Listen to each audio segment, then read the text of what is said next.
Hey, welcome to Mikey's Video Game Madness. Today we're playing Back to the Future, the game, 30th Anniversary Edition on the PlayStation 4. I have covered Back to the Future, the game in the past, but not the 30th Anniversary Edition on PlayStation 4. If you're keeping score, I was complaining about allergies in one of my last videos. Before I go into that, you can see... You can pretty much start any chapter that you want to, but I think it would be a waste of your time to start in the middle of the game unless you played the other levels. But it's like, to me, it's like, why would you start at Back to the Future 3? I always like to watch the whole trilogy as one movie, same with Star Wars. But anyway, if you're keeping score, I was complaining about allergies before, and it's kind of turned into a cold, which I'm kind of worried that's going to lead into bronchitis. So you might be wondering, why am I even bothering recording a video? And that's just because I wanted a video just in case this whole cold bronchitis, possible bronchitis thing gets any worse. So I wanted to make sure that I did a video. Now, if that offends you in any way, I apologize, because sometimes people on YouTube find the littlest things to bitch about. I don't know. Lack of things to do. I can't tell you the reasons. But anyway, this particular version costs as much as the PlayStation 3 version, which is about $20. So I guess it's a quote-unquote budget title. But this is the first time it's been on PlayStation 4, the Xbox 360, and the Xbox One. I'm not sure the PlayStation 3 and PC gets the 30th anniversary treatment. I wouldn't be surprised if the PC gets it, but I don't know if the PlayStation 3.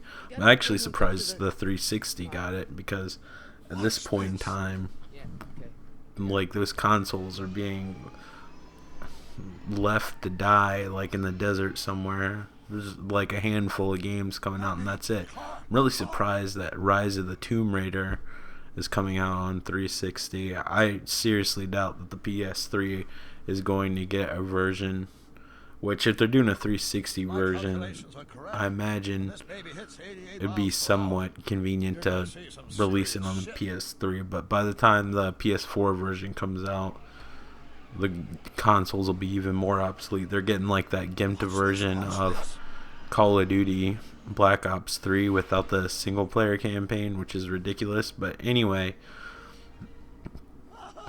beside all that, there's some people that just play Call of Duty for multiplayer, so I don't know. I'm one of the few that play it for the campaign, especially the Treyarch games. I always feel like they have a stronger campaign. Although I've met a lot of people that have disagreed with me on that, but me personally, I've always found that beside the first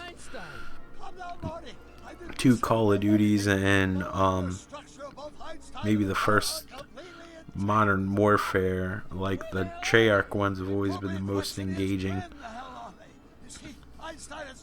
And I always consider World at War to be a Black Ops game, but we're playing Back to the Future. By the way, to keep with the theme of being off topic, I tried to take a pee break before I did this video, so I wouldn't have to stop to, pee in the middle of recording this video. And I purchased this soap, and it smells terrible. It smells like, well, I have allergies, so certain flowers just, I don't know, they just like react to my allergies really bad, and this soap smells like one of those offending flowers that would just be full of that vile yellow pollen that affects my sinuses so bad. And just smelling it, I wish there was a scratch and sniff on soap. Soap companies, please put a scratch and sniff on your label.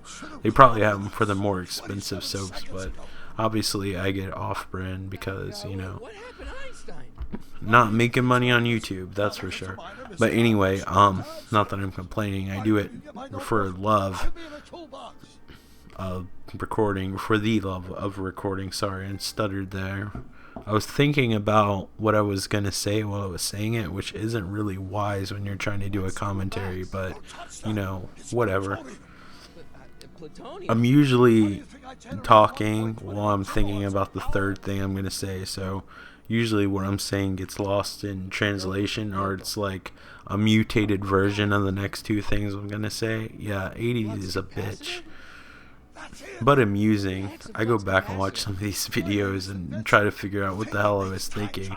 I imagine it's really difficult for you, not to downplay this channel, but it's a unique channel experience.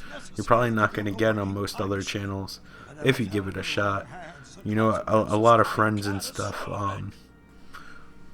when I tell them I do a YouTube channel, they think I just play the game and like a let's play or streaming or whatever, and just play the game and talk exactly about the game. I was like, no, it's nothing like that. And I wonder if people who haven't seen my channel either expect that or they just assume that's what it's going to be.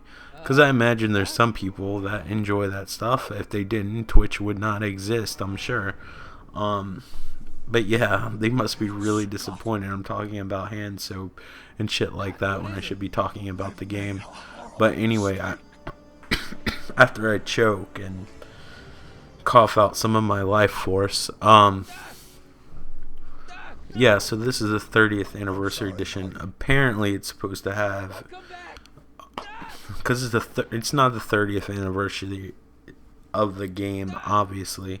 It's the 30th anniversaries of the film. I think I pointed this out, but I love that weird science and even the Frankenstein poster, even though I'm not a huge Frankenstein fan. There's a Miami Vice poster there, but it just says Vice.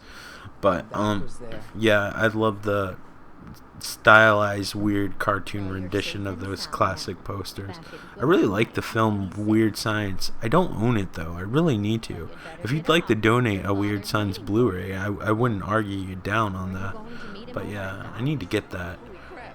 The next time I need to write a list of like movies like that I want, because I do have like a mental list, but when I go into stores and stuff, sometimes they have so much cool shit. It's just like overwhelming. I probably should talk about the game a bit.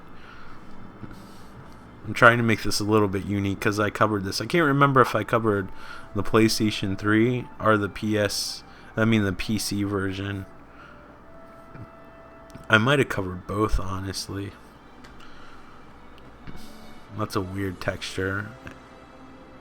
At least it's weird to look at, like, and it hurts my eyes, but I'm colorblind. Maybe it looks different to you. But yeah, so anyway, this special 30th anniversary edition, I imagine it only applies to the Xbox One and the PS4 version. That's the version we're playing now. It's supposed to have enhanced textures, and they said in an article, I think it was Kotaku or whatever, that I read about what this game would feature. They, like, that launch trailer didn't really mention much about the upgrades, except there was like the 30th anniversary. Biff, like in the article, it says you can switch. Maybe you can after you beat the game. I don't know. It said you had the option, so it didn't literally say you could switch. But I imagine when something says that you have the option of one thing, I imagine that means you have the choice. But as far as I could see, I did not see the option. That's why I was kind of flirting around with the menu systems a little bit. But if you listen to Biff this time in the game, which is the selling point for me, because I have both the PC version and the PS3 version, is that and this is an all version, so I'll say what I think the PS4 and the Xbox One version has second. I'm all out of order. Sorry, I'm really starting not to feel good, so like I said, I wanted to record this video before anything got worse.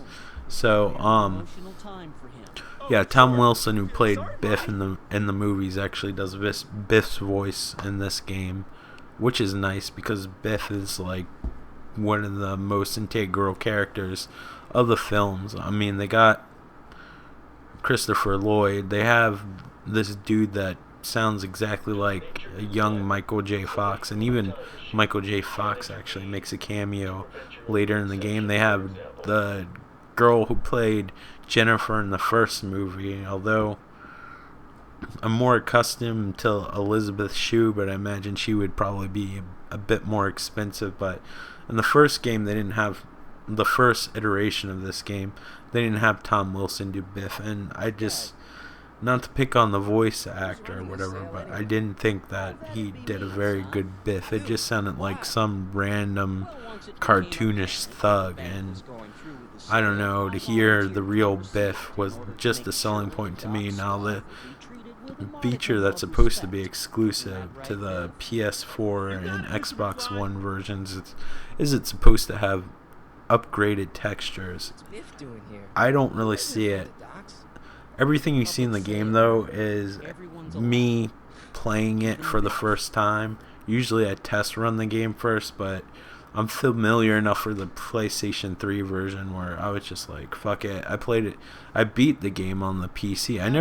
I got the PS3 version just to have a physical copy, but on the PS3 version, I didn't really care for aesthetically. I thought the loading times were quite long, where it kind of distracted me a little bit.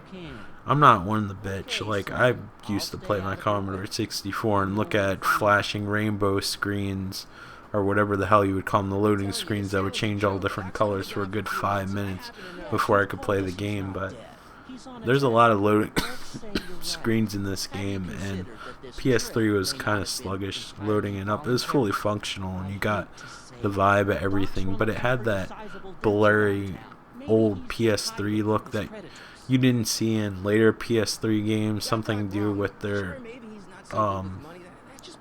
hardware anti-aliasing. They always gave it this blurry look that was unnecessary. I'd rather the game be jagged. So as far as I can tell, you won't be able to tell, this looks like it runs at around 60 frames per second and 1080p, like, but the textures are supposed to be improved. I think it looks like the PC version on the highest settings, if you want to know my honest opinion. I'm sure that they upgraded some stuff, but I really can't tell. But I'm also early in the game, and then I see some textures that don't look like they were upgraded at all, but like some stuff looks upgraded, like that model kind of sticks out. I don't even know what it's supposed to represent. It kind of looks like styrofoam. Wait, I got one. I'm so glad they changed Biff's voice. You really can't hear it, but the jukebox is playing like a Huey Lewis in the News song. Why is it so subtle? That's beyond me, because they probably paid a lot of money to have it in this game. But I don't know why they didn't, or they weren't able to get Tom Wilson in the first place to do Biff, because it's not like he's this. I mean, he's probably more successful than people that a majority of us know, but as far as celebrity-wise goes, I mean, I would imagine Christopher Lloyd being a larger celebrity than Tom Wilson, who does stand-up at, like, the local comedy club at the mall. I know he had a stand-up show around here at the local mall, which isn't a big deal if you get a comedy routine in Richmond, Virginia. At least it doesn't. I don't think it is. I mean, to have a routine in general is like great or whatever if you're a comedian, like a show that people pay for or whatever. But you know, is it called a routine, a set? I don't know. I don't know the terminology. I'm not a comedian. But yeah, like, I think that based on his material, maybe I just don't find it funny. I'm trying to get rid of the little hints that take up most of the screen. There's a lot of options. This game could basically tell you how to do everything if you want it to, but I think it becomes really boring. But I guess if you have a little kid or something that's not used to playing adventure games and just wants to experience the story, that's super helpful. But I find that little exclamation point and that hint bar that takes up like 25% of the screen kind of annoying. But the inventory system's really easy, and then you actually can use the right analog stick to select everything. I'm glad they didn't try to import the mouse interface into this game.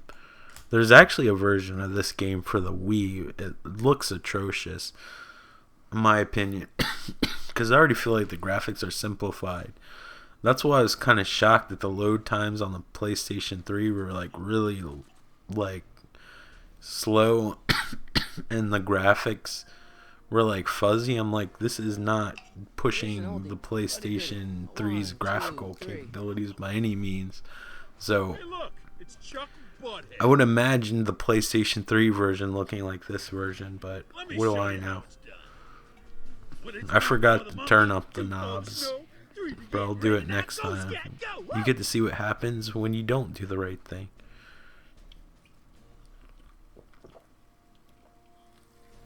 One thing I'll say, even though Quality's good, but it needs more bass. Christopher Lloyd's like a great actor, and Tom Wilson and Christopher Lloyd like Let's make some noise. played the characters in the movie and have a pretty extensive like history and actual like voiceover work for like cartoons and stuff.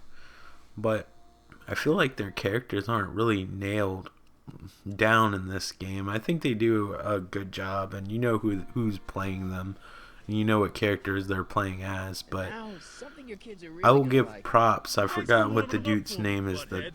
does Marty McFly's voice. Like, he gets all the cues right, and I don't even think he really had much work as far as voiceovers go before this game. Whatever you So say. the fact that he can like in the beginning of the game where it like kind of replayed the first time travel scene in the original Back to the Future film. I know Christopher Lloyd's like a lot older or whatever, but the dude that plays like Marty McFly like got like Where are all the cues like with the acting and everything down to a T where it sounds like the movie. Christopher Lloyd, where he gets excited or he's singing calm line, it's all like over the place, but he's got to be pushing 80. Like they're like building up the Blu-ray re-release of the movies for the 30th anniversaries. I think the Blu-rays are just going to have some extra interviews, but there's a special edition that actually comes with the short-lived cartoon series that I watched as a kid that I didn't realize in the beginning. I do realize that Christopher Lloyd played Doc Brown in the beginning, but I didn't realize at the time because they didn't have the show Bill Nye the Science Guy that Bill Nye, when Christopher Lloyd was trying to teach kids how to do an experiment, Bill Nye was a scientist on that show that did everything. Because there was like live action bookends at the beginning, the end of the film. Apparently, the writer Bob Gale said he didn't want a cartoon series unless it had some sort of educational value. But like most cartoon series based on the film, they took a lot of liberties. I hated the DeLorean and that actual automatic retrieval? cartoon show instead of like the time display unit that they have here. Good timing. I wasn't really even looking at the screen when I said time display unit. I looked up and it was showing it. Like in the TV show, they can like the time display unit. It's like an old cash register that has like a bunch of dials that with numbers on it that rotate, and not like in the movies. There's a strict rule when you go in time. You go exactly like to the spot physically into whatever time area you go to. Like you go to the exact Right. space. Last time departed. It's hard to say. Jeez. You when you go Come when you on. time travel, you end up in the same space but a different time. Great. But on the cartoon, they could travel in space and time, which is bizarre. Doc, I know I haven't seen you in a few months. I haven't seen the Pretty sure cartoon in this a isn't long your time, but I don't think they explain it very well. But I do remember fondly having a little DeLorean toy from a Happy Meal that I got based on the cartoon series. On the all the time travel crap in the back of it was like like a clear transparent like plastic with a little I guess a piece of flint or something that when you rolled the wheel something would scrape up against it and create all these sparks. Like I played with that toy like so much, like all the sparks basically like singed all the clear plastic in the back where it would just look like the back would light up. You couldn't even see the individual sparks anymore because there was so much soot over everything. But I loved that toy to death. That was like the closest thing to a Back to the Future car. It had like a stupid like little piece of plastic of like Doc Brown like hanging out of the side, but even though they had Christopher Lloyd do the bookends of the TV show, like, was it, I can't think of his name, like, Dan Costello or something like that. Anyway, the dude that does the voice of Homer Simpson did the voice of Doc Brown in that TV series. There's also an Earthworm Jim TV series, since we're talking about a video game, or talking in a video that features a video game, even though we're not really on topic all the way. We're still technically talking about Back to the Future. There is an Earthworm Jim cartoon. Now I'm not talking about Back to the Future. That he did the voice of Earthworm Jim. But I mean, I guess that he didn't really sound much like Doc Brown in my opinion. But as far as Earthworm Jim goes, the only thing I remember Earthworm Jim ever really saying in the game is "ow" and "groovy." If I say groovy, I'm gonna hack like a 90-year-old man with emphysema. So I'm gonna pass on that. Now that animation of that lady passing by, it might be in my head, like these textures are really weak for supposed upgraded textures. It just looks like everything's covered with the same thing. I still really like this game, and this is as close to Back to the Future 4 we're gonna ever get, but I will have to admit it doesn't feel completely like the film. It has that kind of stereotypical like adventure game storyline type feeling to it. I really can't explain exactly what it's like, but it's just a feeling. But this game also has little sprinkles of, well, I should reword that like most of this video. Every once in a while you get the feeling that you're watching a Back to the Future movie with little moments, and then it makes it everything worth it. Like this particular part of the game I kind of dread a little bit. I just find, and I guess she's supposed to be, but I find this lady obnoxiously annoying, not as even as a character, but just the sounds coming out of my speaker are like irritating me. I'm so relieved when this part of the game is over.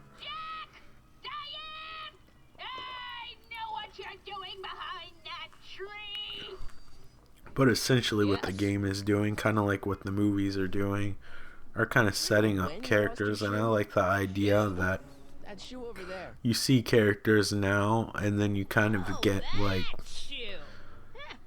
a little bit of context of why the people are the way they are. Kind of like, I don't know, like real life. Sometimes you meet somebody and they could be like a total asshole to you, you know? And you dislike them, but sometimes you gotta think maybe there is something in this person's life that made them act this particular way, and you know,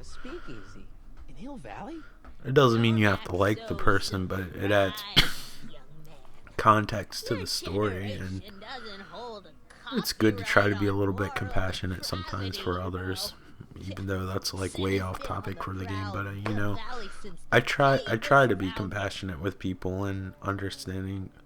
Sometimes you're not gonna win. Wow, a speakeasy. I'm like That must have been wild. giving a pep talk here, and I'm not trying Gin on the to. slippers like my grandma Maybe said. it's because this cough's gonna eventually kill me, and I'm feeling more compassionate now, just in case there's a small chance I might go to hell. But yeah, she's supposed to be Where was it? Principal Speakeasy that burned Strickland's down, I mean. sister, which is odd. Like, I guess it's not a spoiler alert No, I'm just curious. because that's all. I'm a he's not in the game, or at least I don't remember him being in the game. So she kind of takes a point up, but she takes the place of Strickland. But instead of saying all these other names, I figured, like in the movie, like if she's related to Strickland, she would hear all the same shit that. I mean, if they had the same parents, they would hear all the shit that their parents would spew. So I figured she'd be more like disciplined and calling people like slackers a lot more instead of like all these other names. What's with all these newspapers? And even Strickland wasn't like looking for trouble. He like meant well, you know. He was just kind of tough, and I guess putting up with Biff and all those people for all those years he was at the school, like 25 years or so. Because they in 1985 they go to 1955. If you didn't pick it up already, this takes place in 1986. But so they go 25 years in the past and then 25 years in the future. And then they go to 1885 and have that cowboy thing. Something interesting is that this speakeasy themed part, at least the first few chapters, I won't spoil the rest of the game unless you guys want to see a playthrough, but I don't think these adventure games are really good for playthroughs, because I think it's something you should sort of experience on your own. I mean, unless you want like a mystery science theater 3000 thing, because it's kind of like watching a movie with like multiple choices, but you get the same result.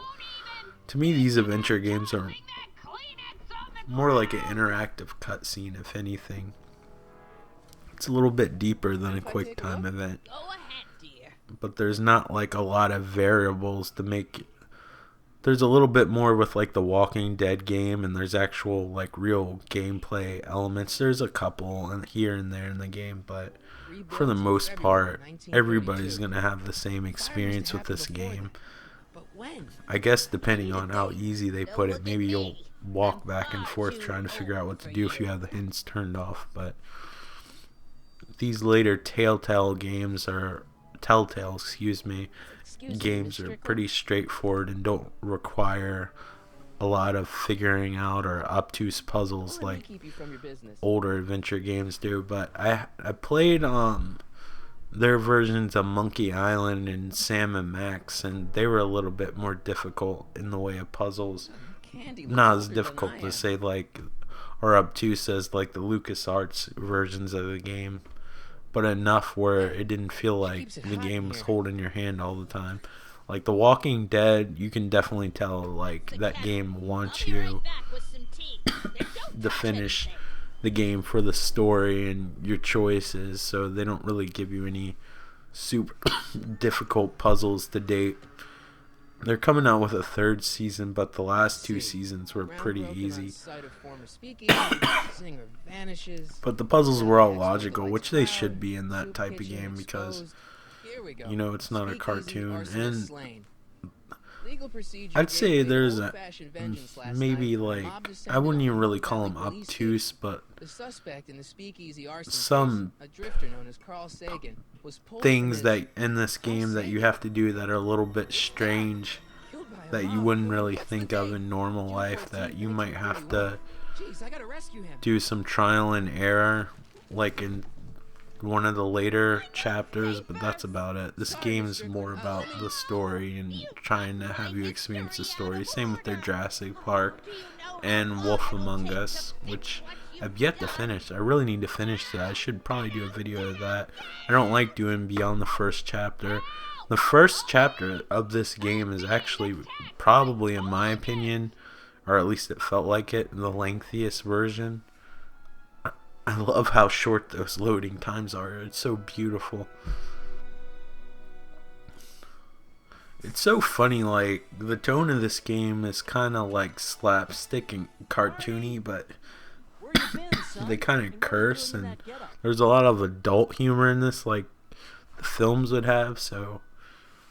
It's my uniform. As great as the production values are, and the voice acting for the most part, Yeah. sometimes I think the side characters are are not a lot of weak. What kind of freaking English is that? Sometimes I think the voice acting of the non-main movie characters is kind of weak. George and McFly is hit or miss, as his relatives are. I mean, I don't know. I haven't seen a lot of Crispin Glover impressions, though. I guess he's not popular enough to do impressions of. Just picture him, like, on the first movie, like, laughing at that film, going, or whatever he was doing. He's watching The Honeymooners, eating that peanut brittle that he bought in a deleted scene because he felt pressured. June 14th, 1931. Because it was like one of those scenes that was supposed to establish how much of a pushover he was. And then there was this theory that Back to the Future 2 kind of explained how he got the confidence to punch Biff in the face. This scene coming up is very Back to the Future.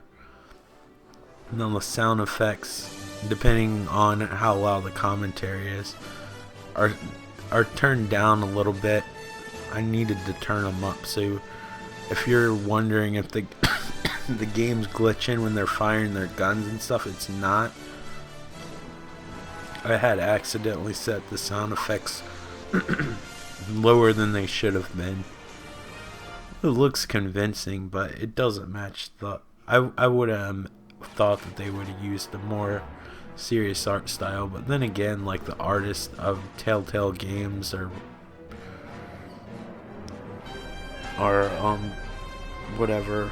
I don't know why I need to add whatever. The artists of Telltale Games are used to doing cartoony games. Even I haven't played it personally, but their Game of Thrones games, what I've seen on like YouTube and screenshots or whatever, still have a cartoony look similar to this.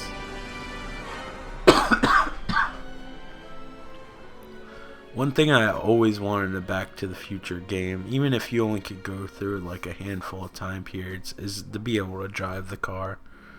I remember I used to play that shitty Universal Studios Florida game where it was on GameCube. It was really crappy. Like, you had to pick up like litter and stuff to earn hats to be able to ride whatever attractions that you wanted to ride. And there was this stupid Back to the Future level, but that's the closest I ever got to ride the car. You had Back to the Future on the NES that let you go back to 3 time periods, but it was like a 2D game. I would love like a sandbox Back to the Future game, but unless something magical happens, I think this is all we're gonna get, which is a good effort. It tells a interesting story and tells some... I don't know whether it's considered canon or not, since Bob Gale's involved with it. I imagine that it's canon, and plus this was originally supposed to somehow be related to, I think, the first couple of chapters anyway, where was a possible idea of Back to the Future 3, but they ultimately decided to go with the Western theme.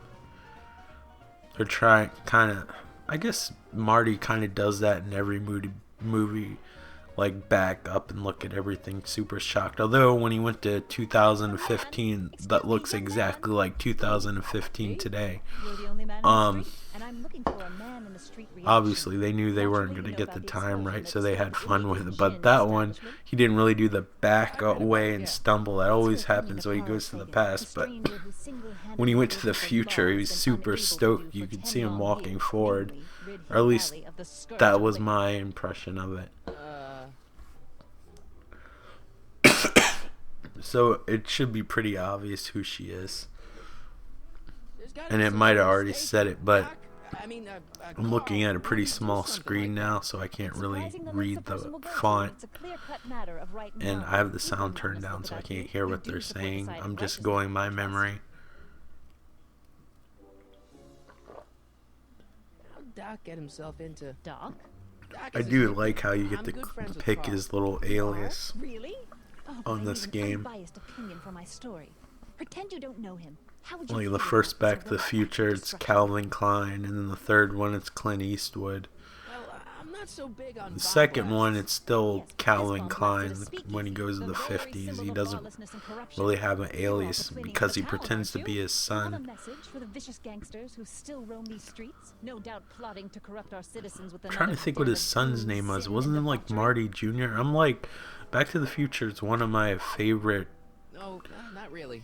movie trilogies of all time. I go back and forth. Even though people always think Back to the Future 2 is like the black sheep of the series. Here you get to pick your alias. I kind of like Back to the Future 2 as much as Back to the Future 1. I think they're great companion pieces. I like Back to the Future 3, but I'm not like a huge fan of it. I enjoy the movie. I think it's a good wrap up of the story. It's a good companion piece, but it doesn't have the same feeling to me as the other games. But one example of the obtuse puzzle solving is like earlier in the game where we had to use her shoe to get Einstein to find the older version, and her name Edna. I can't see the print. But anyway, yeah, that's an example. But I'm gonna stop here. Check out this game. It's super affordable. It's on almost every platform available, and it's a great game, especially if you like adventure games and like the Back to the Future movies. If you like both of those things, it's a no-brainer. If you like Back to the Future, it's awesome. As an adventure game by itself, you might not get as much because you might want more challenge. But anyway, guys, thank you so much for watching, and I hope you guys are doing all well. Thank you for being patient with me not feeling too good, dealing with my hacking and stuff. But I hope you're all doing well. Thanks so much for supporting the channel. I'll talk to you later. Take care. Thanks for watching. If you want to, like, comment, and subscribe! Thanks for watching!